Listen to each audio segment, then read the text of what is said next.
अखिल जगत स्वामी साब सदा शिव मल्हारी मणिमल्ल संहारक ऐश्वर्य प्रदाता शक्तिदाता जय दुरी गणाधीशित आदिरुद्र श्री मातंड भैरवा।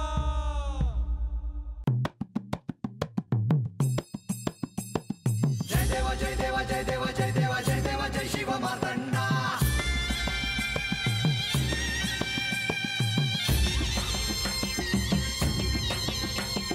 जय देवा जय देवा जय देवा जय देवा जय देवा जय शिव मातंडा। हरिवर्धन मल्हारी तुझी प्रचंडा। अगडदुम नगारा सोन्याची जेजुरी देव गेले जेजुरा निळा घोडा। अगडदुम नगारा सोन्याची जेजुरी देव गेले जेजुरा निळा घोडा। पावमे तोडा कमरी कर पटा मिहिर मस्तकी तुरा। खोबऱ्याचा कुटका भंडाऱ्याचा भडका बोल अहंकारा सदानंदाचा येळकोट। सदानंदाचा येळकोट। जय देवा जय देवा जय देवा जय देवा जय देवा जय शिव मातंडा। जय देवा जय देवा जय देवा जय देवा जय देवा जय शिव मातंडा। हरिवर्धन मल्हारी तुझी प्रचंडा। जय देवा जय देवा जय देवा जय देवा जय देवा जय शिव मातंडा। हरिवर्धन मल्हारी तुझी प्रचंडा।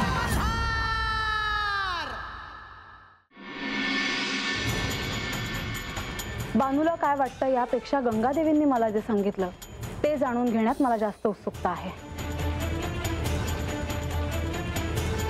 कदाचित ते बानूशी निगडीत असेल असं नाही वाटत तुला?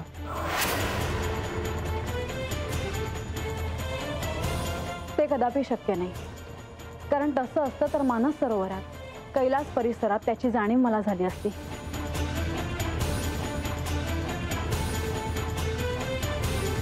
अहो आता हे तुम्ही थांबवणं इष्ट ठरेल, उगाच वाद नको। देवा, बाणाईला या साऱ्या गोष्टीमुळे भावूक व्हायला झालं, त्याचं कारण तिलाही ठाऊक नाही। आणि ती सर्वांसमक्ष सांगणंही उचित नाही। तेव्हा मला आता असं वाटत आहे की बाणाईला पडलेल्या प्रश्नांची उत्तरं या आख्यानाच्या अनुषंगाने तिला मिळत जातील। आणि त्यासाठी बानू, तू हे कथानक नीट लक्ष देऊन ऐकणे आवश्यक आहे। तेव्हा आता आपण पुढे जाऊयात, हेच इष्ट ठरेल। मुनिवर, आख्यानाला प्रारंभ करा। होय देवा। देवा, बाणाईच्या मनात काय चाललं आहे हे जरी तिच्या ध्यानात येत नसलं तरी आपण जाणतो। तेव्हा त्या गोष्टी कळण्यासाठी तिला देखील याने वेळ मिळेल। होय, आणि तेच अपेक्षित आहे।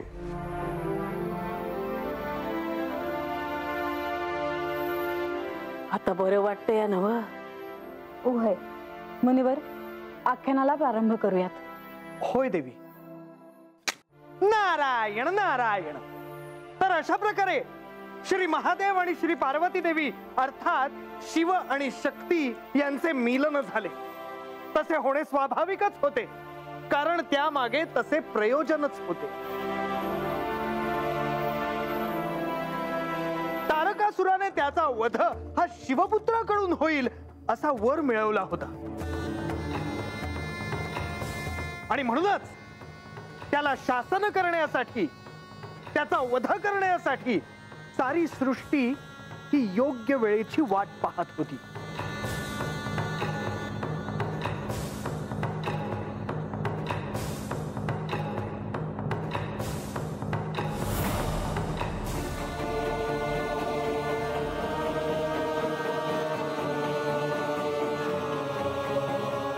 महादेव,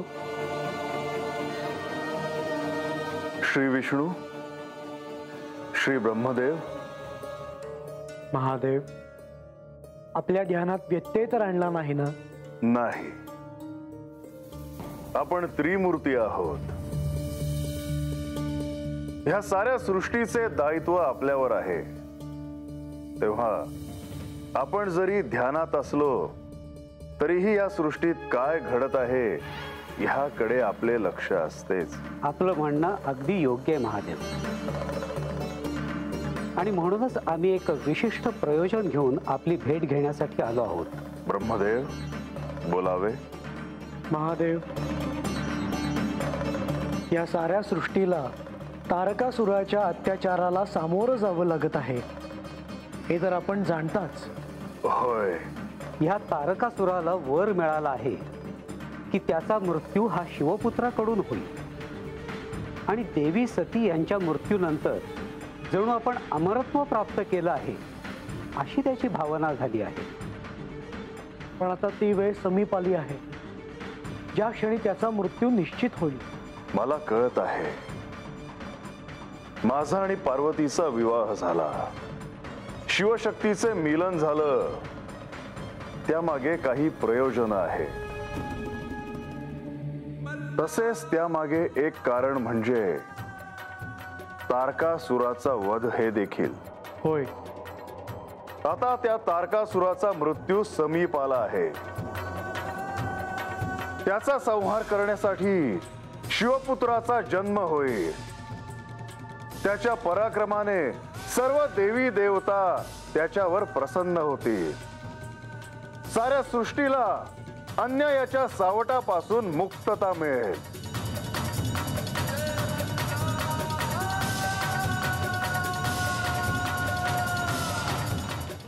नारायण नारायण. देवी सती यांच्या आत्मदाहामुळे सारी सृष्टी ही शक्तीहीन झाली होती. त्यामुळे दैत्यांचे सामर्थ्य वाढले होते. तारकासुराने असा वर मिळवला होता की त्याचा वध हा शिवपुत्राकडून होईल. आणि तसे होणे आता संभवच नाही अशा मूढ विचाराने तो उन्मत्त झाला होता. परंतु त्यांना हे ठाऊक नव्हते की शिवशक्ती मिलन होण्यासाठीच देवी सतींनी पार्वती देवींच्या रूपाने पुन्हा जन्म घेतला आहे.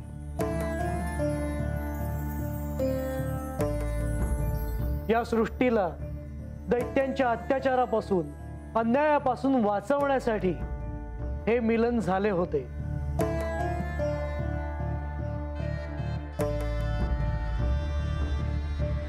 ज्या तारकासुराने त्रैलोक्यात सर्वदूर आपले वर्चस्व प्रस्थापित केले होते त्याचा आता अंत होणार होता.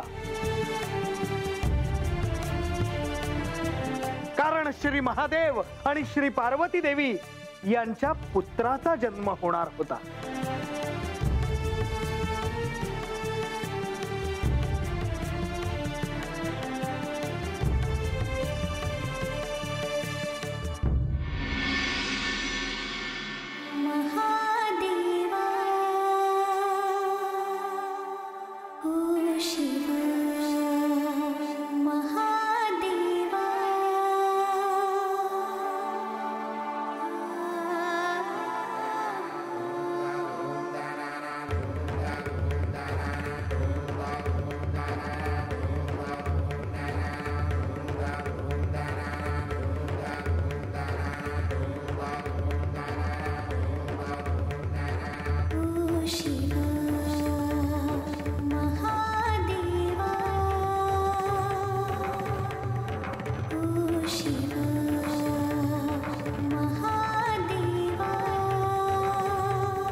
देव बहादुर,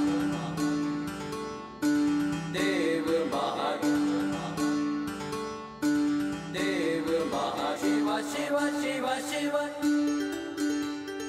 शिव शिव शिव शिव शिव शिव शिव शिव शिव देव महादेवा. शिव शिव शिव शिव शिव देव महादेवा. नारायण नारायण. श्री महादेव आणि श्री पार्वती देवी यांच्यातल्या दिव्य तेजाने, शिव आणि शक्ती यांच्या मिलनाने या सृष्टीत श्री कार्तिकेय यांचा जन्म झाला.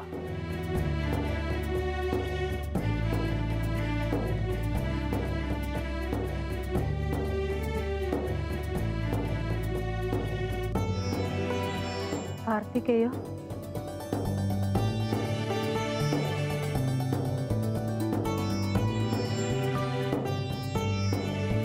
श्री कार्तिकेय आता या सृष्टीला तारकासुराच्या अत्याचारापासून मुक्त करणार म्हणून साऱ्या सृष्टीत चैतन्याचे वातावरण होते.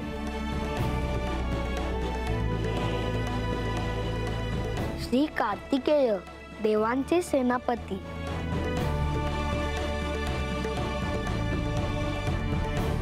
श्री कार्तिकेय श्री महादेव आणि माता पार्वती यांच्यावर प्रेम करणारे.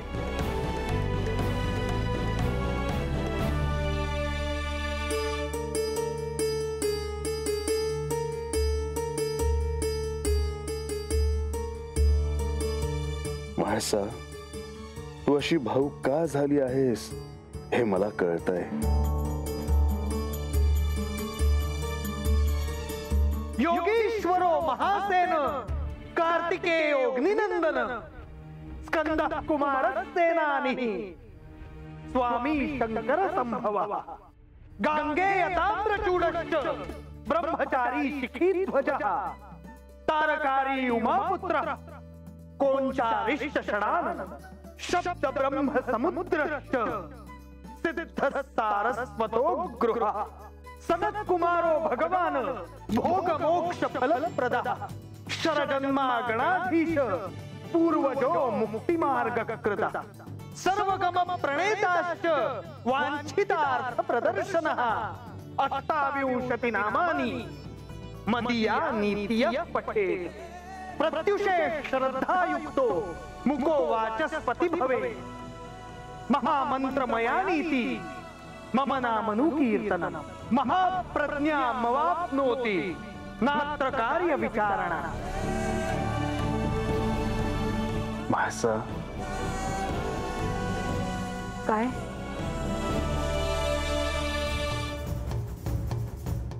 आता कशापायी थांबलं म्हणायचं महाराज? तोच सांगते बी. आता मला कस काय ठावं असणार आहे? गप्प राहा की, कळेल की. माझं काही काहीतरी होत आहे. अरे होय की. आता त्यासनी काय झालं म्हणायचं? कुणास ठाव. मुनिवर, माझ्यामुळे आख्यानात व्यत्यय आला का? तसं नाही देवी.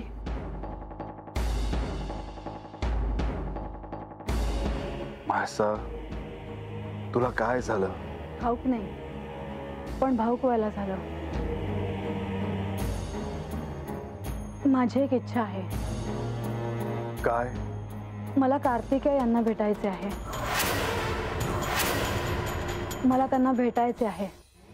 त्यांना पाहायची ओढ लागली आहे.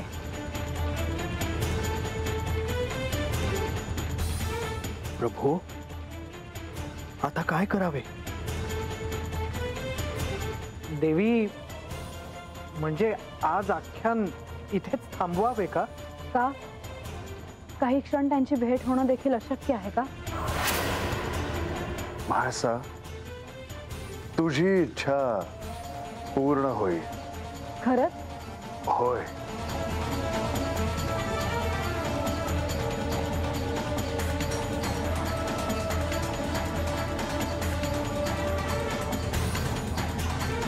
प्रभू, कुमार कार्तिकेयांच्या आगमनाने श्री म्हाळसा देवी भावुक होणार. काहीही घडू शकतं. हो, पण आता जे होईल त्याला आपण सामोरं जायला हवं. नारायण नारायण. कार्तिकेय, तू इथे यावंस अशी म्हाळसेची इच्छा आहे आणि मी म्हणालो आहे की तिची इच्छा पूर्ण होईल.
आपल्याला भेटण्याची, आपल्याला पाहायची इच्छा होती. आपण आलात. नाही देवी, आपण मला प्रणाम करू नये. आपण माझा प्रणाम स्वीकार करावा.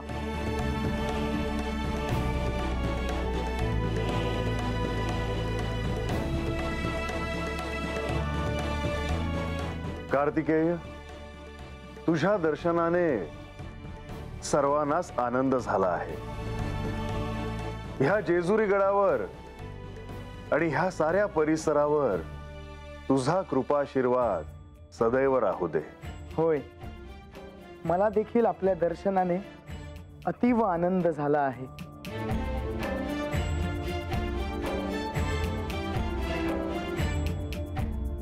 मुनिवर, तुमच्या आख्यानाविषयी सर्व दूर बोललं जात आहे. नारायण नारायण. कुमार, मी केवळ माझे कर्तव्य पार पाडतो आहे.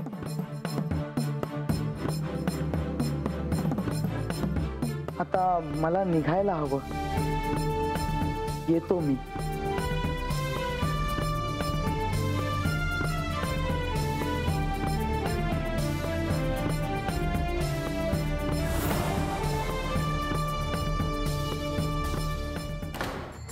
नारायण नारायण. या सृष्टीला दैत्यांच्या अत्याचारापासून वाचवण्यासाठी श्री कार्तिकेय यांचा जन्म झाला होता. अनेक वर्ष उलटून गेली. कालचक्र पुढे जाऊ लागले. कैलासात श्री महादेव, श्री पार्वती देवी, श्री कार्तिकेय आणि श्री गजानन यांच्यासह सर्वजण सुखाने नांदत होते.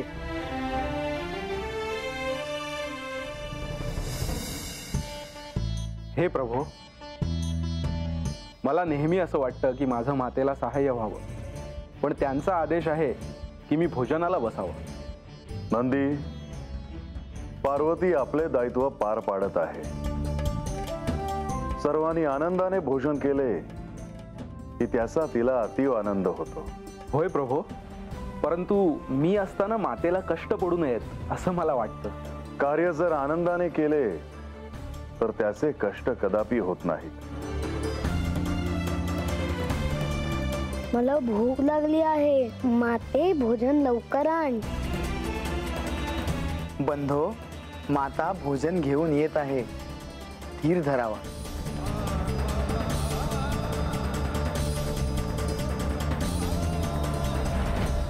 सगळ्यांनी भोजनासाठी स्थान ग्रहण केले, हे उत्तम.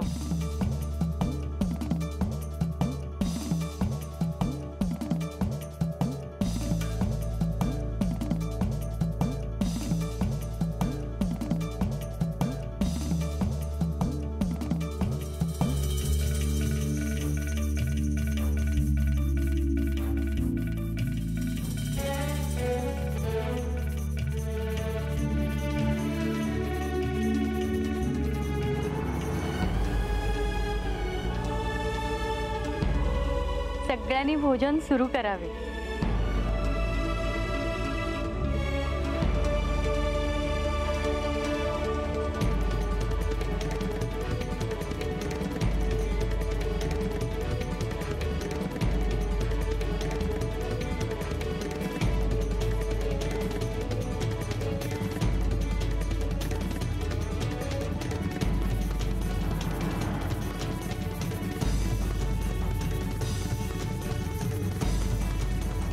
श्री गजाननाबद्दल देखील मी आधी ऐकले आहे आणि त्यांचे दर्शनही मला होईल याची मला खात्री आहे. माते, ह्या रूपात मला तुझी भेट घेता आली, पण माते, मी त्या रूपात आता दर्शन कसे देऊ? गणेश, तो दिवसही लवकर येईल याची सर्वांना आशा आहे. हो, मला देखील. गणेश, काय झाले? तू असा अस्वस्थ का दिसतो आहेस? काही नाही माते, तुला श्री गणेशांचे दर्शन होणारच.